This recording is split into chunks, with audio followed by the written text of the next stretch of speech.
আরে, এ তো হরি ভাই। কালকে রাতেই বেরিয়েছিল মাছ ধরতে। এই অবস্থা কি করে হয়েছে হরি ভাইয়ের? কিছুদিন আগেও এখানে একটা লোক মারা গেল, আর আজকে আবার একজন। কি হচ্ছে এইগুলো আমাদের গ্রামে? আহারে, মানুষটা বড্ড ভালো ছিল গো। এইভাবে আমাদের ছেড়ে চলে যাবে এটা আমরা ভাবতে পারিনি কোনোদিন। আহারে, আবার একটা নিষ্পাপ প্রাণ ঝরে গেল। এই কে আছিস? এই লোকটার স্বজনদেরকে খবর দে। বাবু, এর নাম হরিব। এই লোকটার কেউ ছিল না। নদীতে মাছ ধরতো আর নদীতেই ঘুমাতো এই লোকটা। আহা, ব্যাপারটা খুবই দুঃখজনক। এই মানুষটা কার কি ক্ষতি করেছিল? এই জঘন্য হত্যার মতো কাজ নদীর ওপারের শিমুলিয়া লোকজন ছাড়া আর কেউ করতে পারে না। আমিও নিশ্চিত বাবু, কেননা এর আগেও এমন কাজটা হয়েছে। ওরা রাতে আমাদের গ্রামের কাউকে একা পেলেই মেরে নদীতে ফেলে দেয়। না, আজকে দুই গ্রামের মধ্যে একটা সালিশ ডেকে এই হত্যার একটা বিচার করতে হবে, না হলে ওরা পার পেয়ে যাবে। ঠিক বলেছেন জমিদার বাবু। ওরা আমাদের গ্রামের সব থেকে ভালো আর নিরীহ দুটো মানুষকে মেরে ফেললো। ওদেরকে ছেড়ে দিলে একেবারেই চলবে না জমিদার বাবু। আচ্ছা ঠিক আছে, আমি এর একটা বিচার যত তাড়াতাড়ি সম্ভব করবার চেষ্টা করছি। এখন এই মৃতের অন্তিম সংস্কারের ব্যবস্থা করো। এই নাও নায়েব, এই টাকাটা রাখো। আর তুমি নিজে দাঁড়িয়ে থেকে এই মৃতের অন্তিম সংস্কার সম্পন্ন করে এসো। আমি কাকা বাবুর সাথে কথা বলে এর একটা বিচারের ব্যবস্থা করছি।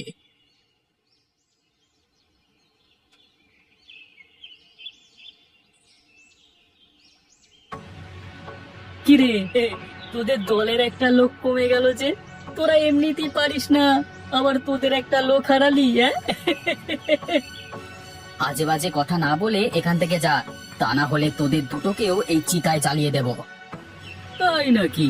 আরে আমাদের জ্বালাতে হলে তো আমাদের গ্রামে আসতে হবে। তোদের সাহস থাকলে আয় দেখি, এক হাত ভেঙে আর এক হাতে ধরিয়ে দেবো, এই বলে দিলাম। সাহস থাকলে আমাদের সীমানাতে পাটা রাখ, রাখ। সাহস থাকলে আমাদের এলাকায় পা রেখে দেখা। তোর যদি সাহস থাকে তাহলে আমার এলাকায় পা দিয়ে দেখা। তোর পুরো গ্রাম আমি জ্বালিয়ে দেব, আর না হলে এটার মতো তোদের লাশও নদীর কিনারার পারে পড়ে থাকবে। তোদের অনেক বার বেড়েছে তাই না? এখন দেখ আমি কি করি তোদের। তোদের যদি গ্রাম ছাড়া না করেছি, তাহলে আমার নামও সুজয় নয়। কিরে সুজয়, সকাল সকাল সবাই মিলে আমার কাছে কেন? আবার ওদের সাথে কোনো ঝামেলা করেছিস নিশ্চয়ই। আমার কোনো দোষ নেই মোড়ল মশাই। ওই শিমুলিয়ার লোকজনগুলো একটু বেশি বার বেড়েছে। ওদের একটা ব্যবস্থা করতেই হবে। আমাকে যা নয় তাই বলে, আবার আগের দুটো লোকেদের মতো আমাদেরকে মেরে না দেয়। হ্যাঁ মোড়ল মশাই, আগের দিন একটা দুধের বাচ্চা আমার সাথে চোখ দেখিয়ে কথা বলছিল জানেন। ওদের মধ্যে বিন্দু মাত্র ভদ্রতাও নেই। ওরা একটা পশু, ছোট বাচ্চাদের ওরা পশু বানিয়ে ছেড়েছে। যাদের জমিদার এত বেয়াদব, সেই গ্রামের মানুষ কি করে ভালো হবে বলুন তো জমিদার মশাই? না, এইভাবে আর হবে না। এইবার একটা ব্যবস্থা করতেই হবে। ছাড় দিতে দিতে ওরা মাথায় চেপে বসেছে। এখন সময় এসেছে ওদের মাথা থেকে নামিয়ে ফেলবার। এমনিতে সালিশের কথা চলছে, এই সালিশেই এদেরকে জব্দ করতে হবে।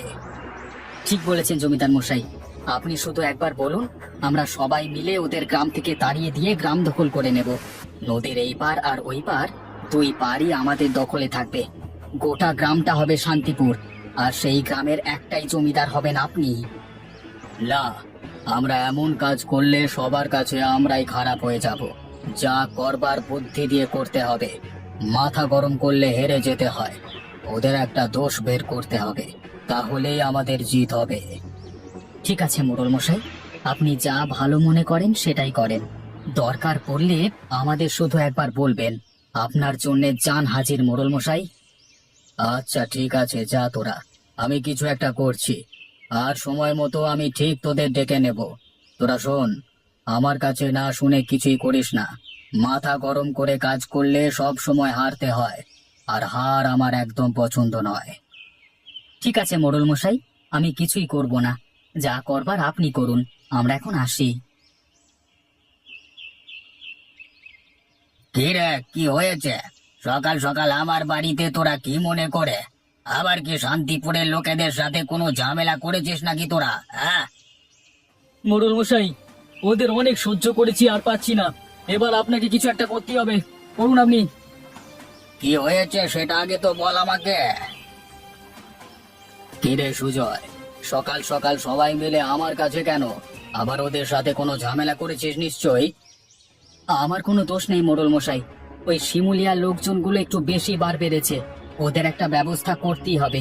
আমাকে যা নয় তাই বলে, আবার আগের দুটো লোকেদের মতো আমাদেরকে মেরে না দেয়। হ্যাঁ মোড়ল মশাই, আগের দিন একটা দুধের বাচ্চা আমার সাথে চোখ দেখিয়ে কথা বলছিল জানেন। ওদের মধ্যে বিন্দু মাত্র ভদ্রতাও নেই। ওরা একটা পশু, ছোট বাচ্চাদের ওরা পশু বানিয়ে ছেড়েছে। যাদের জমিদার এত বেয়াদব, সেই গ্রামের মানুষ কি করে ভালো হবে বলুন তো জমিদার মশাই? না, এইভাবে আর হবে না। এইবার একটা ব্যবস্থা করতেই হবে। ছাড় দিতে দিতে ওরা মাথায় চেপে বসেছে। এখন সময় এসেছে ওদের মাথা থেকে নামিয়ে ফেলবার। এমনিতে সালিশের কথা চলছে, এই সালিশেই এদেরকে জব্দ করতে হবে। ঠিক বলেছেন জমিদার মশাই, আপনি শুধু একবার বলুন, আমরা সবাই মিলে ওদের গ্রাম থেকে তাড়িয়ে দিয়ে গ্রাম দখল করে নেব। নদীর এই পার আর ওই পার, দুই পারই আমাদের দখলে থাকবে। গোটা গ্রামটা হবে শান্তিপুর, আর সেই গ্রামের একটাই জমিদার হবেন আপনি। না, আমরা এমন কাজ করলে সবার কাছে আমরাই খারাপ হয়ে যাব। যা করবার বুদ্ধি দিয়ে করতে হবে। মাথা গরম করলে হেরে যেতে হয়। ওদের একটা দোষ বের করতে হবে, তাহলেই আমাদের জিত হবে। ঠিক আছে মোড়ল মশাই, আপনি যা ভালো মনে করেন সেটাই করেন। দরকার পড়লে আমাদের শুধু একবার বলবেন, আপনার জন্যে জান হাজির মোড়ল মশাই। আচ্ছা ঠিক আছে, যা তোরা, আমি কিছু একটা করছি। আর সময় মতো আমি ঠিক তোদের ডেকে নেব। তোরা শোন, আমার কাছে না শুনে কিছুই করিস না। মাথা গরম করে কাজ করলে সব সময় হারতে হয়, আর হার আমার একদম পছন্দ নয়। ঠিক আছে মোড়ল মশাই, আমি কিছুই করব না। যা করবার আপনি করুন, আমরা এখন আসি। কে? ওদের এত বড় সাহস? না, অনেক হয়েছে, আর এভাবে সহ্য করা যাচ্ছে না বাবা। এর কোনো একটা ব্যবস্থা করতেই হবে। আপনি শুধু একবার বলুন মোড়ল মশাই, আমরা গিয়ে পুরো গ্রাম জ্বালিয়ে দেব। ওই নিতাইগঞ্জ গ্রাম আমরা শ্মশান বানিয়ে দেব। আপনি শুধু বলুন একবার। হ্যাঁ মোড়ল মশাই, আপনাকে একটা কিছু করতেই হবে। এইভাবে আর কিছুতেই চলে না। আজ আমার সমীরের সাথে যা হয়েছে, কাল অন্য গ্রামবাসীর সাথে যে হবে না, এর কি কোনো নিশ্চয়তা আছে? ঠিক আছে, তোরা যা, যে কথা বলেছে তাকে শিক্ষা দিয়ে আয়। ঠিক আছে মোড়ল মশাই, আমরা এক্ষুনি গিয়ে ওকে উচিত শিক্ষা দিয়ে আসছি। এই চল সবাই। এই, মহেশকে এভাবে বেঁধে রেখেছিস কেন নীলকান্ত? কাকা বাবু, ওই দেবনাথ মহেশকে আমার গ্রামে পাঠিয়ে দেখুন না কি মারান মারিয়েছে। ওদেরকে কি বেঁধে না রেখে জামাই আদর করবো নাকি? মুখ সামলে কথা বল নীলকান্ত, আমি কাউকে তোর লোকেদের মারতে পাঠাইনি। তুই ভুলে যাস নে দেবনাথ, তুই এখন নিতাইগঞ্জে দাঁড়িয়ে আছিস। একটা ইশারা করলে তোকে আর খুঁজে পাওয়া যাবে না। দেখি তোর কত বড় সাহস, তোর কত বড় বুকের বল, তোর ডাক গ্রামবাসীকে। দেখি ওরা আমার কি করতে পারে, দেখি তোর কত দম, ডাক। তোরা বাচ্চাদের মতো লড়াই করা বন্ধ কর। আমার ভাবতেও লজ্জা হয় যে তোরা নাকি আপন দুই ভাই। ছি ছি ছি ছি, তারপরও নাকি তোরা দুজন গ্রামের গ্রাম প্রধান। হ্যাঁ, ছি ছি ছি ছি ছি। ভাই, আবার কোনো ভাই নাই? সে সম্পর্ক অনেক আগেই নষ্ট হয়ে গেছে। ভাই, তোরা যদি এইভাবে লড়াই করতে থাকিস তবে কেউ আর বেঁচে থাকবে না। এই গ্রাম মরুভূমি হয়ে যাবে। তোরা সে কথা ভেবেছিস একেবারও? আমি কোনো লড়াই ঝগড়া করিনি, সব ওই দেবনাথের দোষ। ও কেন লোক পাঠিয়েছে আমার গ্রামে? না না, অনেক হয়েছে। এটা যেন সেই রাজায় রাজায় যুদ্ধ আর উলু খাগড়ার প্রাণনাশ। আজ থেকে এটা কোনো দুটো গ্রাম নয়, এই নদীর ওপর বাঁধ দিয়ে দুই গ্রামকে এক করে দিতে হবে। আপনি কি পাগল হয়েছেন? তা কোনোদিনও সম্ভব না। অবশ্যই সম্ভব। শোনো গ্রামবাসীরা, তোমরা যারা তোমাদের এই গ্রামের জমিদারদের ভগবান মনে করো, তারা আসলে দুই ভাই। এই দুই ভাইয়ের দ্বন্দ্বের কারণে প্রাণ যায় তোমাদের সাধারণ গ্রামবাসীদের। আজ থেকে আমি এই দুই গ্রাম পরিচালনা করব। যে যে আমাকে তোমাদের নেতা মানো, তারা আমার পেছনে এসো।